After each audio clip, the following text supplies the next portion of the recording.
Hello, everyone. Welcome. I'm so glad that we can all be here.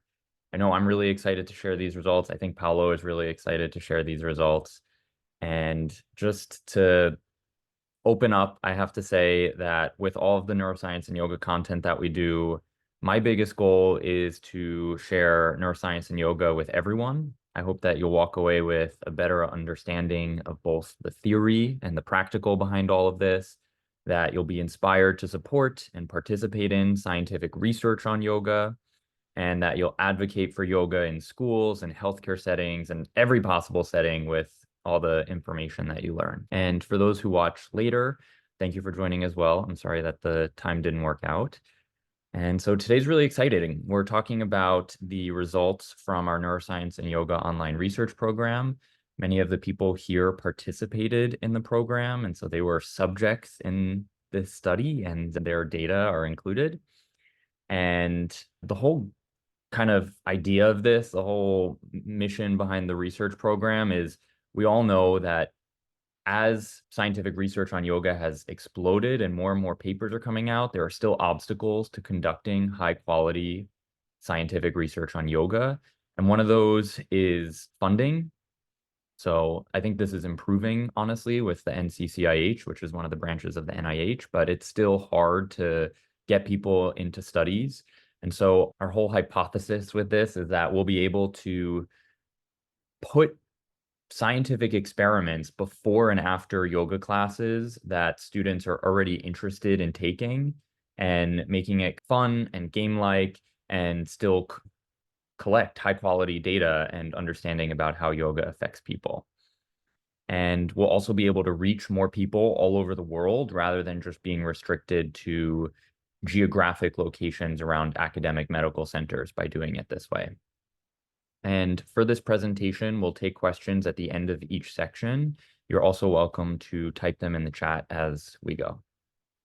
So I think we can start with introductions.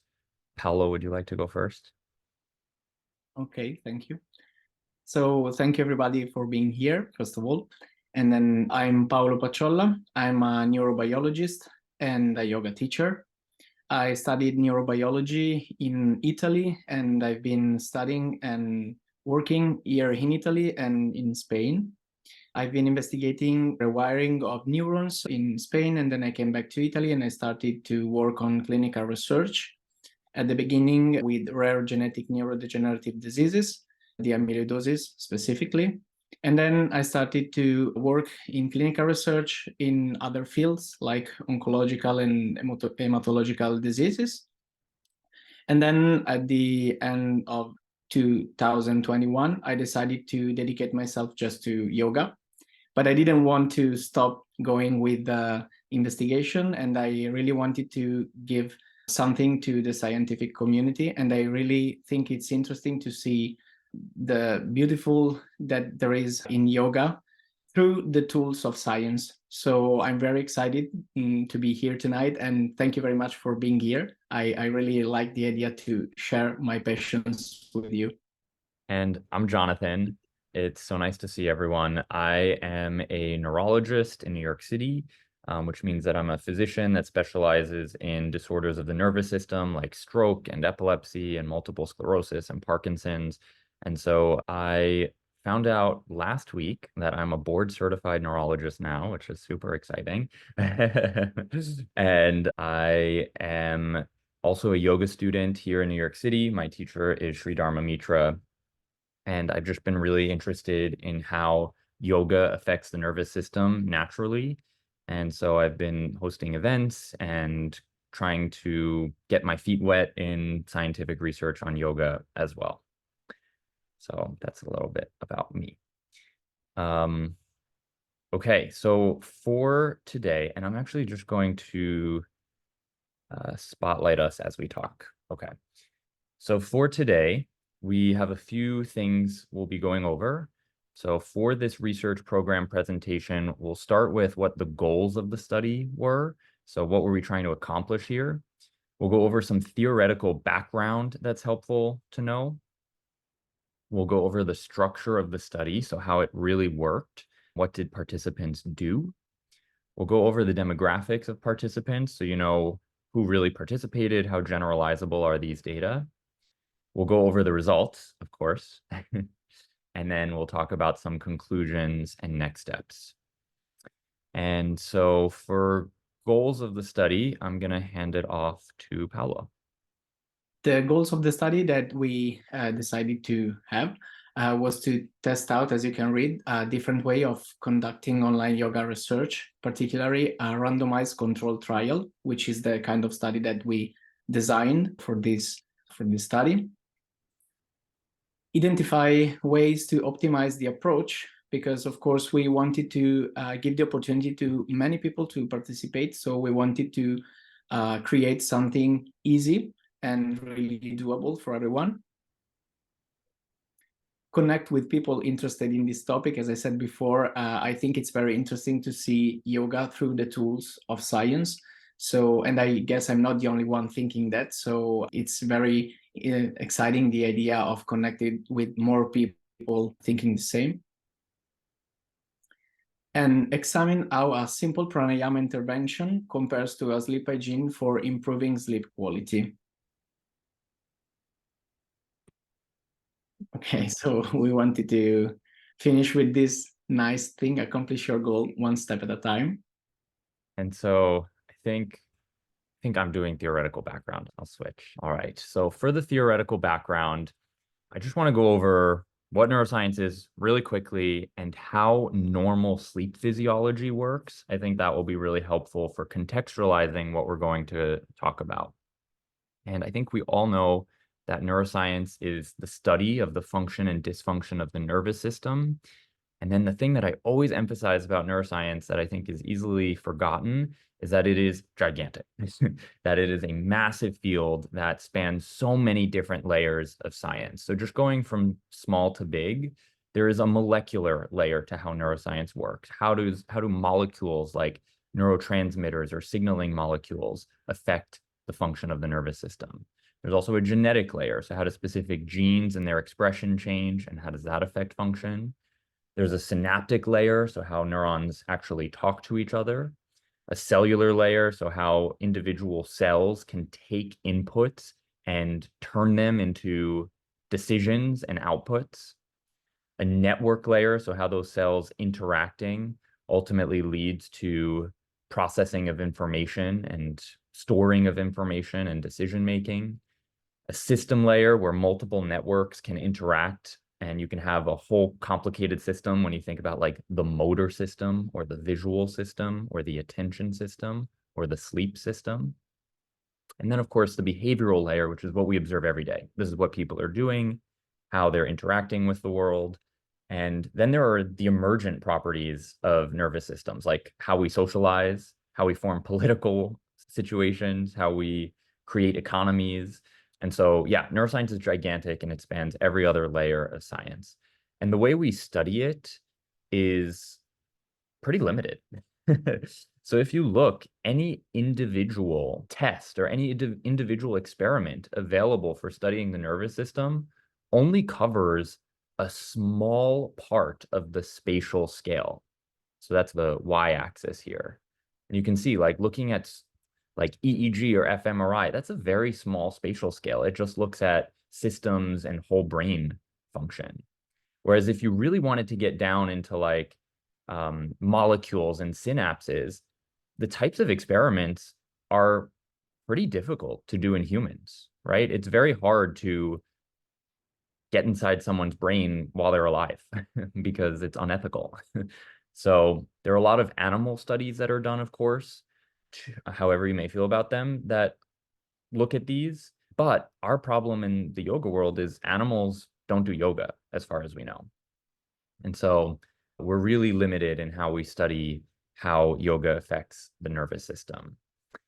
And yeah, so for example, if I want to know how yoga affects sleep, I think the main thing we would really look at is on the behavioral level. So really looking at how do people report their sleep is, how do they function during the day, and maybe even measuring how long they sleep and things like that.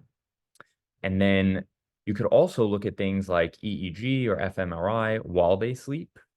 And While none of these is a perfect measure, what we ultimately decide is if you put all of them together and they all point at a similar conclusion, then that's something trustable, right? And that's really how all of this kind of works. So what we're presenting today is a very small piece of the bigger picture. And right now I'm just telling you the theoretical background that you need to know. And so there are many systems in the brain that regulate sleep and sleep quality, and then ultimately our function during the day. This is a summary of beautiful experiments. This is from one of the most important books in neuroscience. And you'll notice that from 7 to 7 is a 24-hour period. And there's this pattern where sleep deficit accumulates while awake and then drops while asleep, and then accumulates while awake and drops while you're asleep. But there's also this function of alertness that seems to have a very different, it correlates, but it's a different pattern. And these were some of the first clues that there might be different systems that regulate sleep. And if you expand on this, what is that if you sleep deprive someone, if you make them stay awake, sleep deficit actually accumulates while that undulating function level of alertness stays the same. And so this really disentangles that there are two systems contributing. And so I'm just going to tell you about some of the systems that have been studied in detail. So there's the sleep deficit system, as you see here. And one of the main signaling molecules in this system is adenosine. You may have heard of this, but adenosine builds up in the cerebral spinal fluid the longer you stay awake. And this is just driving you to want to sleep as it builds up. There's a very famous substance that's an adenosine receptor blocker. Does anyone know what it is? You can put it in the chat. It is caffeine. Nice, you got it. Yeah, so caffeine, one of the most commonly consumed drugs on planet Earth, is an adenosine receptor blocker. And so it prevents us from feeling that sleep deficit, and that's how it helps us stay awake. And then this kind of undulating one, this is really the circadian rhythm, right? This is a 24-hour cycle where there are peaks and troughs in alertness. And the circadian rhythm has many signaling molecules, but one of the main ones that you're probably familiar with is melatonin. So melatonin is regulated by how much light you perceive at different times of day.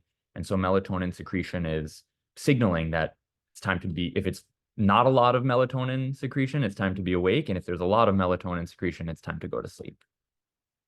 Of course, there are other systems like the stress response system, so cortisol, the sympathetic nervous system, as well as other signaling molecules like dopamine and norepinephrine. And so all of these are working together to determine how we sleep. So this is one of the ways to study sleep. Another way to do it is to look at EEG. And believe it or not, all of the stages of sleep are defined by EEG. So you may have heard of stage 1 sleep, stage 2 sleep, stage 3. And some people say stage 4 doesn't actually exist. So some people lump 3 and 4 together. And so these are the different EEG signatures of what they look like. And each of these stages of sleep is thought to have different functions. So stage 1 is light sleep as you transition from wakefulness into sleep. Stage 2 is where there's this emergence of sleep spindles and K complexes. And these are very important neurophysiologic markers of memory consolidation, so turning memories into long-term memory.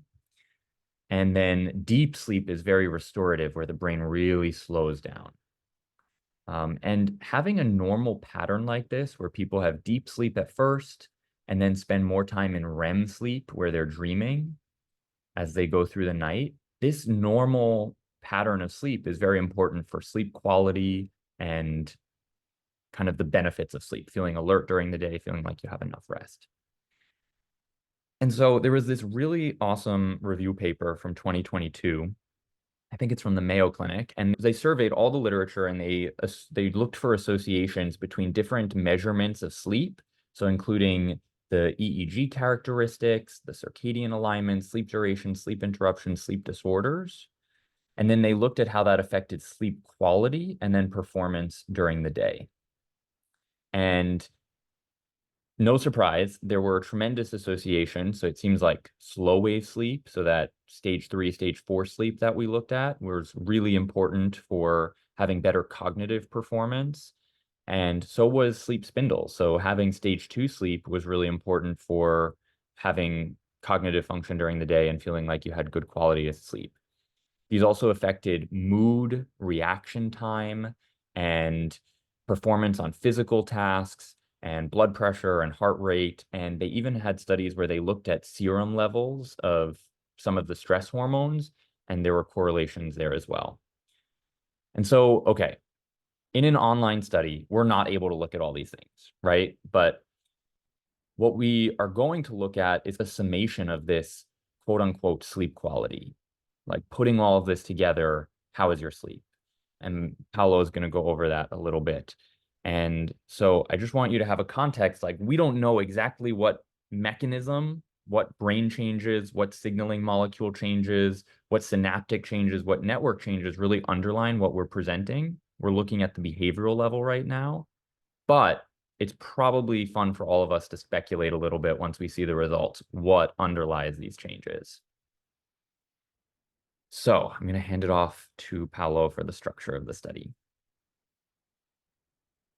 Okay. So yeah, it's very important what Jonathan just said. I think it's something that we always have to remember when we think about this study, because there are many different things working together and we just have to decide what kind of things we can investigate every time, because it's not possible to do a study all over it. So the structure, before talking specifically of the structure of the study, we have to give a couple of definitions. We use two different tools. One is the Pittsburgh Sleep Quality Index. This questionnaire is a standardized subjective report measure of sleep quality. We had to modify it because with the permission, of course, because usually it's used on a time of 1 month, but our study was just about weeks. The study was about 3 weeks in total, and Pittsburgh's sleep quality index was used on each week of pranayama in one case and sleep hygiene rules in the other. Also, the state or trait anxiety inventory, which is a standardized subjective report measure of anxiety as a snapshot in time, state, and as a personal characteristic in trait. Just to explain a little bit better the difference between state anxiety and trait anxiety, we can say that state anxiety is something that changes frequently and reflects the current condition of the person. And the trait anxiety is more stable and is something inherent to the person. So it's a trait of the person. Okay. So the study design, we had some inclusion criteria, the age between 18 and 65 years old. The second one was read and understand the consent form, which is something very important. When I've been working in clinical research, I've learned that basically this is the first thing that you always have to care about. So the consent form, and be sure that the patient or the subject can read and understand it. And then working internet connection and the ability to participate for 3 weeks. So people can sign to the study, signing up just with their name and their email, and they paid $30, which are $10 for a week, or if you want to see like that, $2 for class. And we didn't have any problem in recruit people. We only sent a few emails and discussed it in yoga classes. And then they received automated emails giving the weekly assignments, which were nightly practices for 10-15 minutes with PSQI and STAI measures taken every 7 days. So at the beginning and at the end of every intervention, whenever was convenient for their schedule. So they were flexible in that too. And once they clicked the links, they were guided through what to do. And the duration on each item was tracked. So we were able to track the compliance of people. All of this was automated, of course. And if people completed all parts of the experiment, they received $15 back. And the study, was offered in 3 different languages, which were English, Italian, and Spanish. And that was done because we wanted to really give the opportunity to more people to participate. So the randomization was for about 54 people, and 25 of them were in the group of sleep hygiene condition and 29 of them in the pranayama condition. As I said, the study was designed to be done in 3 different weeks. The first week, in which, depending on the group in which you were, you could perform the sleep hygiene education, or the pranayama, the guided pranayama. At the baseline and post first week, or before starting the 3rd week, or at the end of the 3rd week, you had to complete the Pittsburgh Sleep Quality Index and the State Trade Anxiety Inventory, as I said before, so we can collect the data before and after the interventions. And in the middle, there was a rest week that we consider like a sort of washout week, in which people, they basically didn't have to do anything, but just come back to their normal routine. It was a crossover randomized controlled trial, as we said. And the difference between the 2 groups was that the sleep hygiene started with the intervention of sleep hygiene, and then they practiced the pranayama on the last week, while the pranayama group started with the pranayama and then finished with the sleep hygiene rules. Okay, so the interventions, people had the possibility to access to the videos that I recorded, in which I led the complete pranayama. It was 10 minutes of pranayama. The video was about 13 minutes, but they could skip the introduction, because in the first part I just explained how to perform correctly the pranayama. That was important to everyone to find his own timing or her own timing. And they could decide just to skip the first part. Maybe after the first days they already knew what to do, so they can skip that and go directly to the other part. And the sleep hygiene was a very quick review of sleep hygiene rules every day. For the sleep hygiene rules, we had to choose 10 of the most common sleep hygiene rules that are usually used in the scientific literature, because you can actually find many different sleep hygiene rules. We just decided to choose the 10 more common. Okay, so the intervention was, as we said, very quick. We have a question, I think, before we move on to the hypotheses. And it's from Fernando. Hi, Fernando. And the question is, why cross the intervention? So why have people switch from sleep hygiene to pranayama, or from pranayama to sleep hygiene? And I think the best reason to do this is it really provides an within-person control, meaning that each person is doing both and we can compare how they responded to both. If we only did it where they did this one, then this one, so you didn't do the pranayama condition at all, but they were just doing both in this order, we wouldn't know if the difference that we saw was because of the order. So having it this way means we can say, if pranayama was more effective, order did not contribute to that. I don't know if there's anything you want to add, Paolo. Yeah, also we can see if there is a correlation if you start with something and then you add something different. Maybe if you start with pranayama and then come to the sleep hygiene, you can notice something, I don't know, more effective or less effective.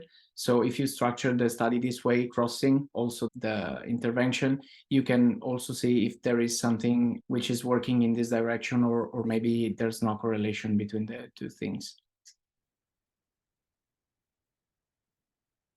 Okay, so our hypothesis: a short-term daily 10 minutes pranayama intervention will be as effective as short-term daily sleep hygiene education at improving sleep quality. That was the first one. A short-term daily 10 minutes pranayama intervention will be as effective as a short-term daily sleep hygiene education at improving state anxiety, but there will be no change for either in trait anxiety. And this because probably you need more time to see a difference in trait anxiety. That was what we thought. And changes in sleep quality will correlate with changes in anxiety. So if you can rest better, maybe your anxiety levels are lower or something like that. That was just hypothesis, so we had to demonstrate. All right. So I'll go over some of the demographics. So these were the participants and the population that participated. So we had 49% from the United States, 14% from Italy, 9% from the UK, and then France, Canada, Australia, Germany, and several others. This is an improvement from last year. We did a pilot experiment last year, and 71% were from the United States. So I think really expanding the language options helped a lot. 77% were white, 9% Asian, 2% Hispanic, 2% African American, 9% other. Again, we want the demographics to represent the population as a whole. This way we can say what we conclude generalizes to people everywhere. And so last year it was 86% white, so making it a little more diverse. So it's still hard, and you'll see why in a second. And then 88% were female. Last year, 93% were female. The average age was 46.4, and that's pretty typical. So this is level of yoga practice. So 9% identified as beginner, 65% as intermediate, 26% as advanced. And this is number of times practiced per month. I am shocked that 40% of our sample practiced 21 or more times per month at baseline. That's very impressive. It was also a very educated group, with everyone being at least college educated and 42% holding a doctoral or professional degree. And I think this and this together are very reflective of the population who are interested in neuroscience and yoga, right? It tends to be people who practice yoga. So it tends to be in the United States, white females, same thing in Europe, and they tend to be very educated. And so I think as we try to diversify and reach out to more people, we have to think about how to do that. And there are a lot of models that are successfully doing that we can talk about. This is always really interesting. We always include this. We ask people, why do you practice yoga? And this is the self-reported reasons. And then this is a word cloud, meaning that a computer kind of took the words that were most common and makes them bigger. So the more commonly a word came up, the bigger it is.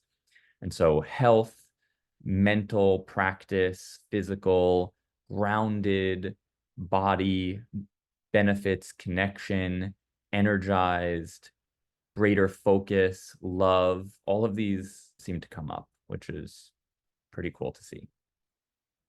Spiritual.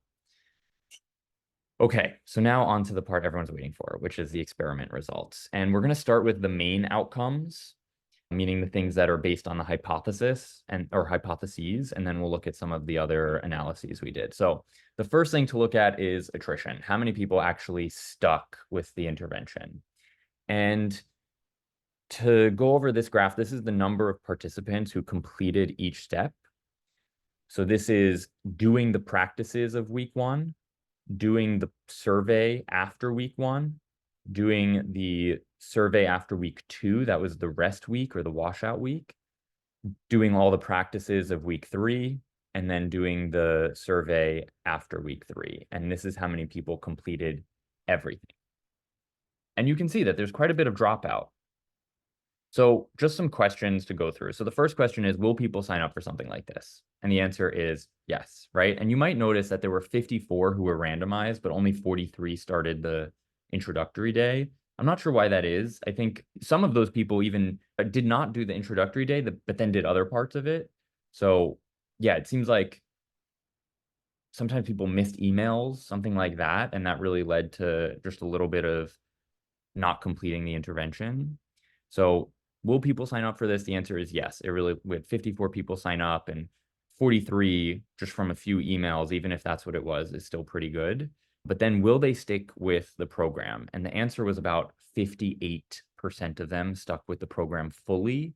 And that really came from just missing small parts. No, it wasn't, even if someone missed doing some of the weekly practices, they even came back for the later parts. So it wasn't that people were sick of the experiment and they like dropped out. It was just that it was hard to keep up and do everything every week. And yeah, so that's how the attrition looked. So now we can get into some of the main outcomes. So this is the sleep quality data. And the way sleep quality is measured, so it asks questions like, how many hours did you sleep? How alert do you feel during the day? How sleepy do you feel during the day? Did you wake up a lot at night? All those kinds of questions. And higher numbers are worse sleep quality. Higher numbers are worse sleep quality. And so we're really looking for sleep quality, PSQI, to go down for better sleep quality. And so this is at baseline where the two groups were, and you can see they're pretty similar. Then after week 1, so for week 1, the pranayama condition is doing pranayama and the sleep hygiene condition is doing sleep hygiene. They both come down pretty similarly. When we do the washout, the pranayama condition comes back up, the sleep hygiene group stabilizes, and then they switch. So now the pranayama condition is doing sleep hygiene. They don't seem to improve that much.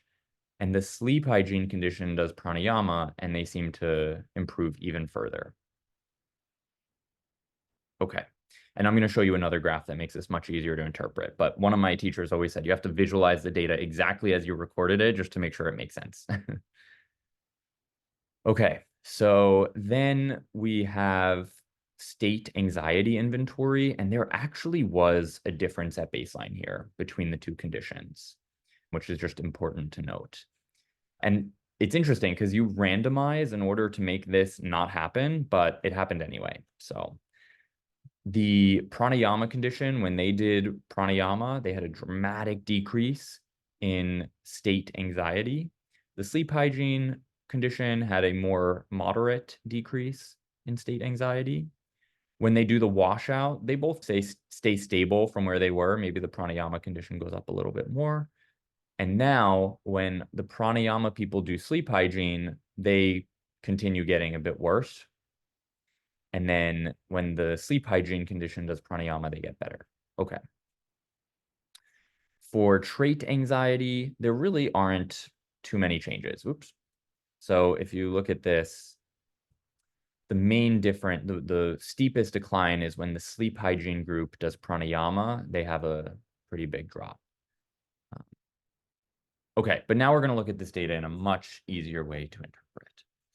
So this is, regardless of when you did it, how did your sleep quality change when you did sleep hygiene? How did your state anxiety change when you did sleep hygiene? How did your trait anxiety change when you did sleep hygiene? And same thing, but for when you did pranayama. If they were at 0, that means there would be no change.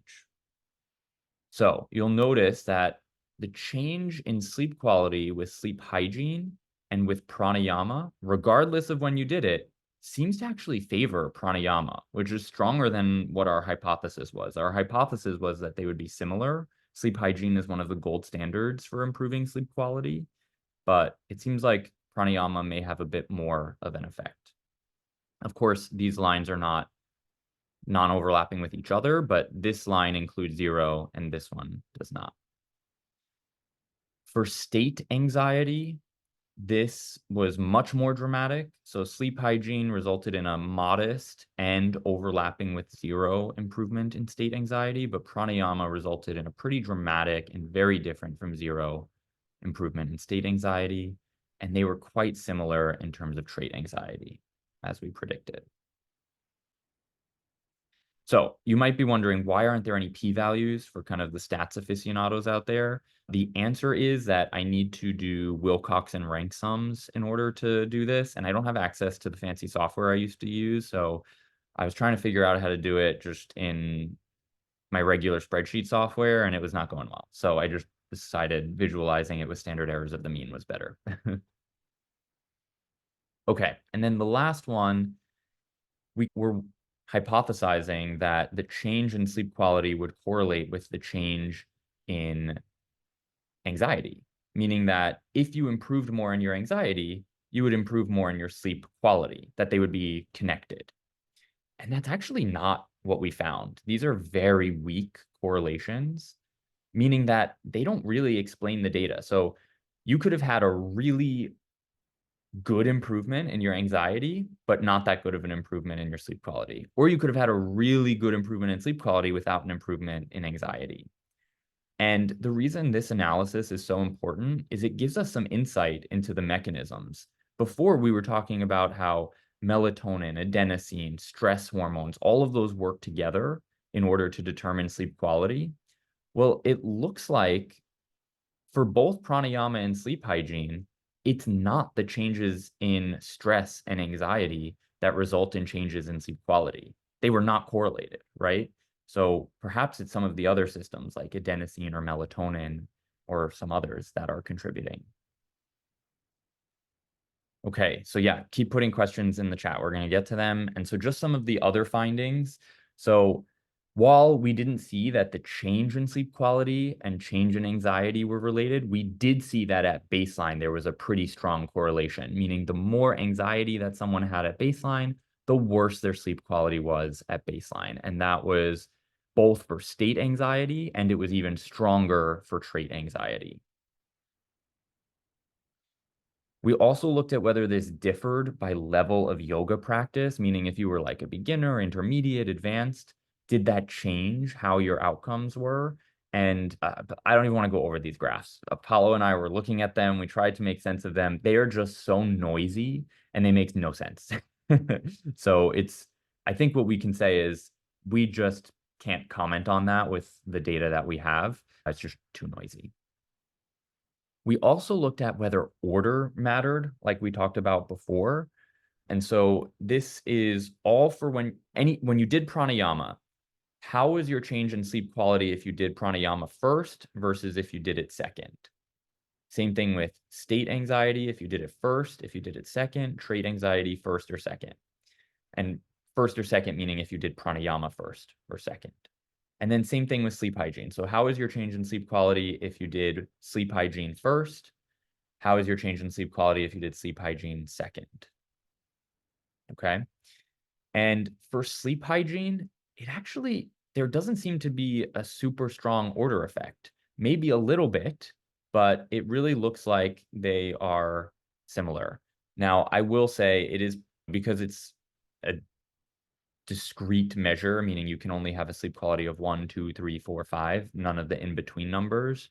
It is possible that there is more meaning here than what this image looks like. But if we compare that to something like state anxiety, it looks like no matter what, whatever you did first, if you did pranayama first, or if you did sleep hygiene first, it was way more effective than if you did it second, right? So order really did seem to matter for state anxiety, whereas for trait anxiety, it was the opposite. Whatever happened at the end. It seems like trait anxiety was a cumulative thing. So state anxiety was affected by whatever you did first, and trait anxiety was more affected at the end. And I think that makes sense based on what they are, right? State anxiety is a changing in the moment thing, and trait anxiety is a personality ingrained thing. So was there an order effect? Yes, but it still seems like pranayama for state anxiety was much stronger than sleep hygiene. And in terms of the effect on sleep quality, it seems like the benefits of pranayama that we saw before came from doing it second compared to doing sleep hygiene second, which is hard to interpret. Okay, so those are all of the data. I think the most... Say that again, Jonathan, that last sentence. Absolutely. So before, I'll show this graph again, which, by the way, I was going to say this is probably the most important graph. If you want to take a picture or something, like this is the one to take. But here you see that sleep hygiene had this effect on sleep quality, whereas pranayama was a bit more effective.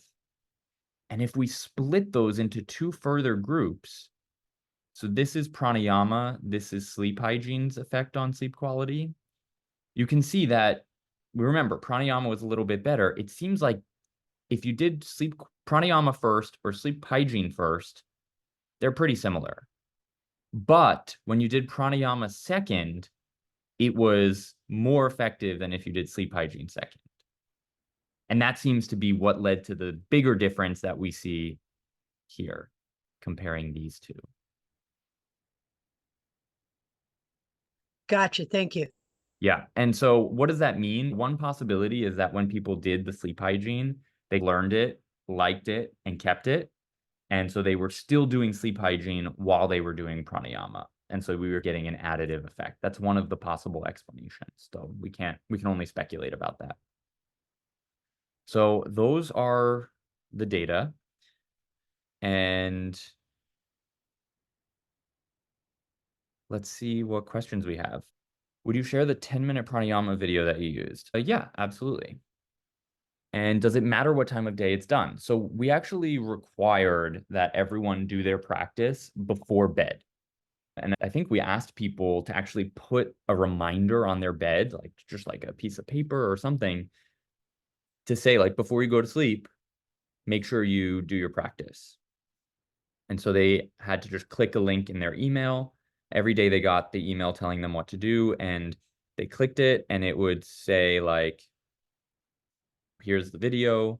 And if it was sleep hygiene, they just reviewed the sleep hygiene rules. We're supposed to follow them.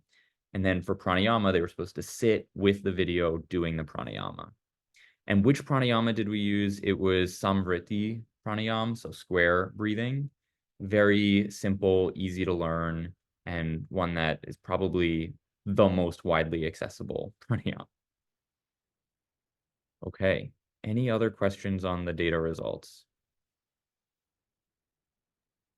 So if you did the study again with the same people, would you expect improvement aside from life situations? Or would it be like anything else? Time may or may not. This is an excellent question. And we were going to talk a little bit more about this in limitations. So I'm just going to jump into it right now. And I think you're bringing up like interference from abnormal circumstances. So like people signed up for this study. They didn't know what was going to happen in the next 3 weeks. They could get a huge stressful project at work. They could have, have to watch their family member's dog, and their dog keeps them up all night, right? There's so many different things that could have happened that could affect people's sleep quality. And in fact, we asked people about this. And our initial plan was going to be, if people had extenuating circumstances that really affected their sleep quality, we would exclude them because that would confound the analysis. But what it turned out was there were so many people who had irregularities at some point during the study that we would have had to have excluded everyone. And so we did not end up doing that. And what it really tells you is that, first, this wasn't a pure study, right? This wasn't like done in a lab. This was done in a real world environment. So the results that we found are even more powerful because it means it works in the real world. Yeah. Wow. That's incredible. Yeah. So I'll go over some of the other limitations. So this was a short duration study. It was 3 weeks long. And the reason for that is you really have to balance duration in order to keep people engaged. If you make it too long, people drop out. And so while it probably would have been better to stick to the original 1 month, that's how you normally measure sleep quality, we knew we would probably lose more people if we did that. And so we made that decision, but it's just important to take into consideration this is a shorter duration. We may have seen more effects with a longer duration. We also still had attrition, and attrition is a big deal because we don't know why people stop participating. Maybe they stop participating because pranayama actually worsened their sleep. And now we're excluding, they're not being included in the analysis because they're not participating. And so it's skewing our results, right? Now, do I think that's the case? No, I think people were probably not following through because it's just hard. Life gets in the way, and maybe emails go to spam, and it's just hard to reach everyone. Another thing that can really affect the results is interference from co-administered experiments. So if we're asking people about sleep quality, and that's one of the things that gives them anxiety, that they don't sleep well, and then we ask them about their anxiety's worse, right? And so it's hard to get around that, but that definitely is something that could contribute. The good thing is we were comparing within individuals. Everyone was being compared to themselves. And so that balances that out, hopefully. And then the last thing, so we talked about the abnormal circumstances, and then the last thing is sample size and demographics. A lot of studies now are going to health centers, like recruiting people from the VA, so the Veterans Hospital, or recruiting people from the NHS in the UK. Because now you're going to get not just people who are interested in already practicing yoga, but people who have never even heard the word pranayama before. And you're going to get people who come from different backgrounds, who maybe have different education levels, who maybe are of different ages. And that's really going to support more the generalizability of these interventions. However, I think what we can really say is that if what we did is true, then this is a very scalable and pretty affordable way to help people get these practices. It was very powerful that a computer could take care of so much after we set things up. So let's go over the hypotheses. A short-term 10-minute pranayama intervention will be as effective as short-term sleep hygiene education in improving sleep quality. And really what we saw was that pranayama seemed to result in a slightly larger improvement in sleep quality than sleep hygiene education. A short-term 10-minute daily pranayama intervention will be as effective as short-term daily sleep hygiene education at improving state anxiety, but there will be no change for either in trait anxiety. And pranayama was way more effective than sleep hygiene at improving state anxiety, and they both didn't seem to have an effect on trait. Again, this was a short duration study. And lastly, that changes in sleep quality will correlate with changes in anxiety.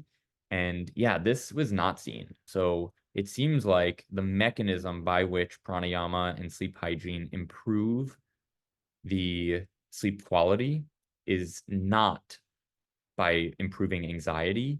It might be other mechanisms like circadian rhythm entrainment or receptivity to adenosine. Sometimes we have natural things that we can make that suppress adenosine. And so, yeah, definitely need to explore more mechanisms.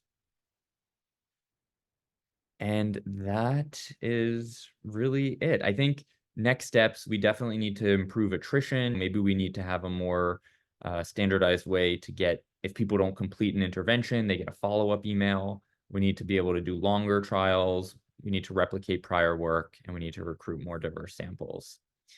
But what comments do people have? What next steps would you like to see? What thoughts do you have? I would love to hear.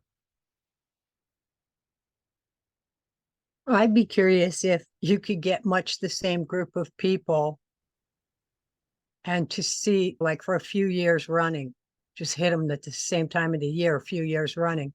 That would be fascinating to see.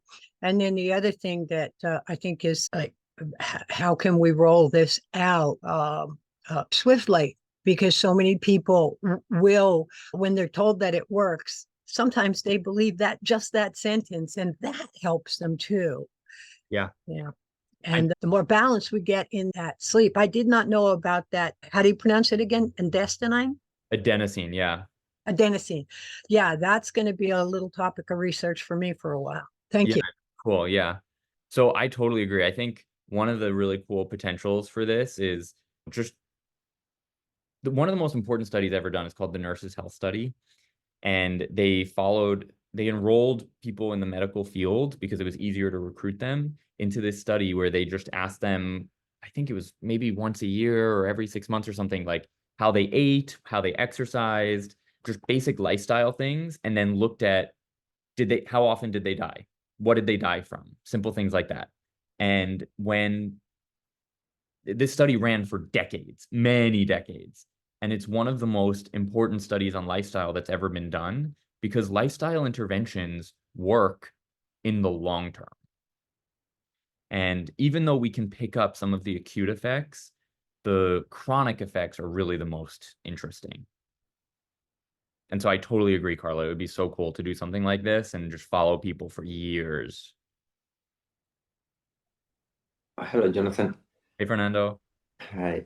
What do you think it will be a good motivator for people to get more adherence on the interventions or the protocols or whatever how can we motivate people to stay and be constant on these practices?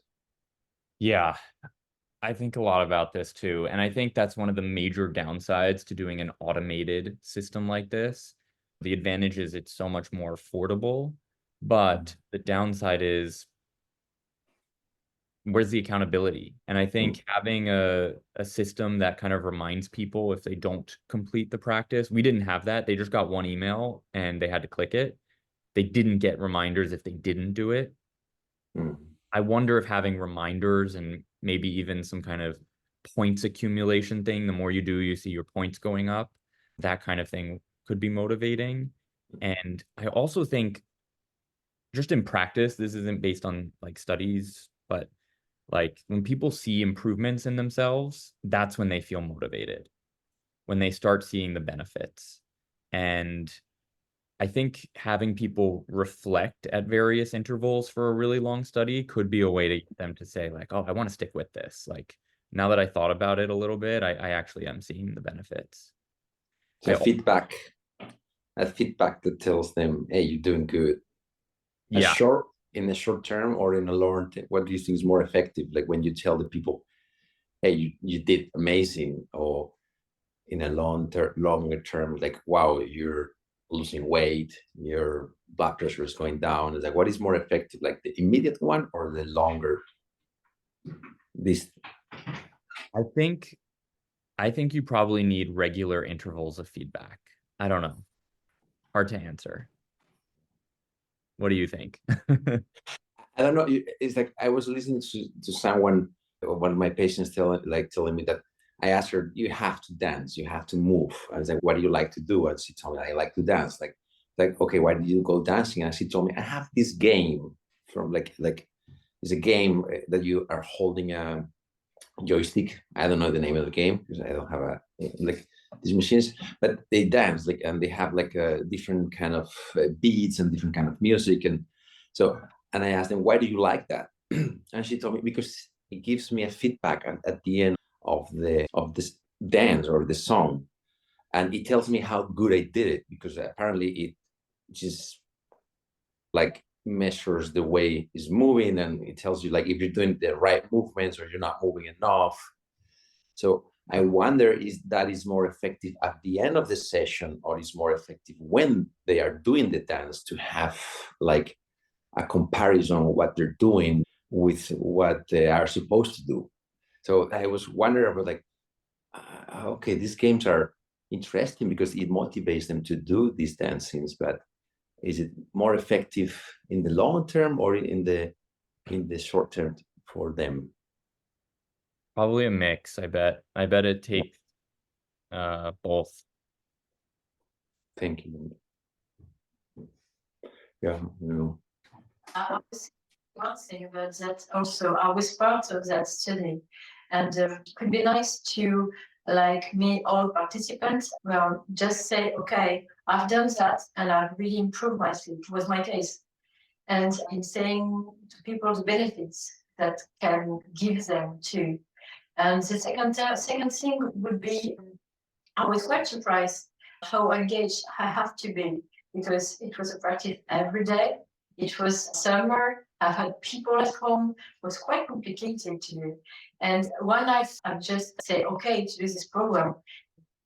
I haven't seen any way that it will be so implicated for the people.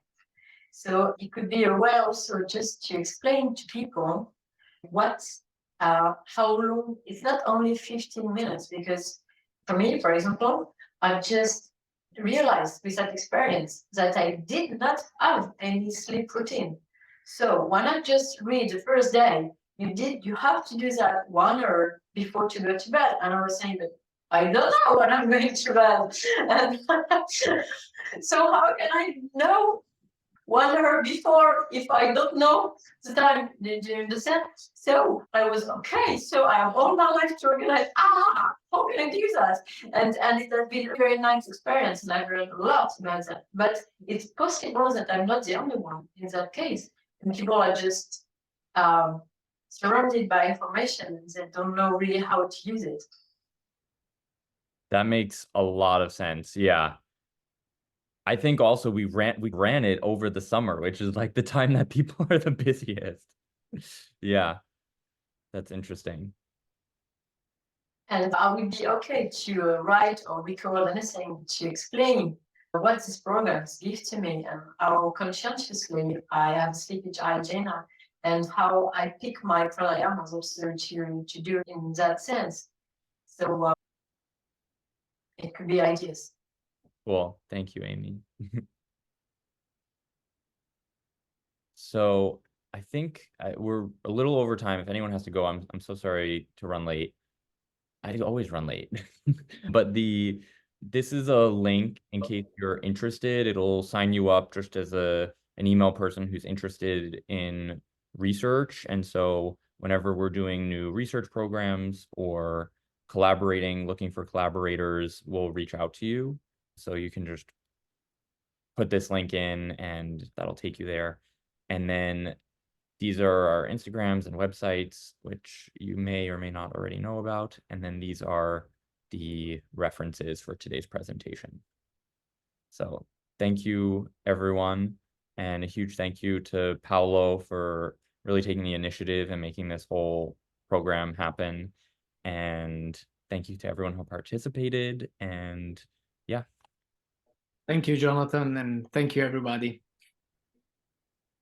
Well, a big thank you, Malikalikimake Haola Makahiki Ho from Hawaii. We'll see you at the conference when it comes up. Yes, and I'll send an email soon about when the conference is happening. Aloha. Thank you, everyone. This is so fascinating to me. It gives me hope for our fellow humans, how we can help them, whether they're in our family or whether they're our clients. And so God bless you all. If there are no other questions, I can end the meeting. Always feel free to reach out and have a great rest of the day. All right. Bye, everyone. Bye. Thank you.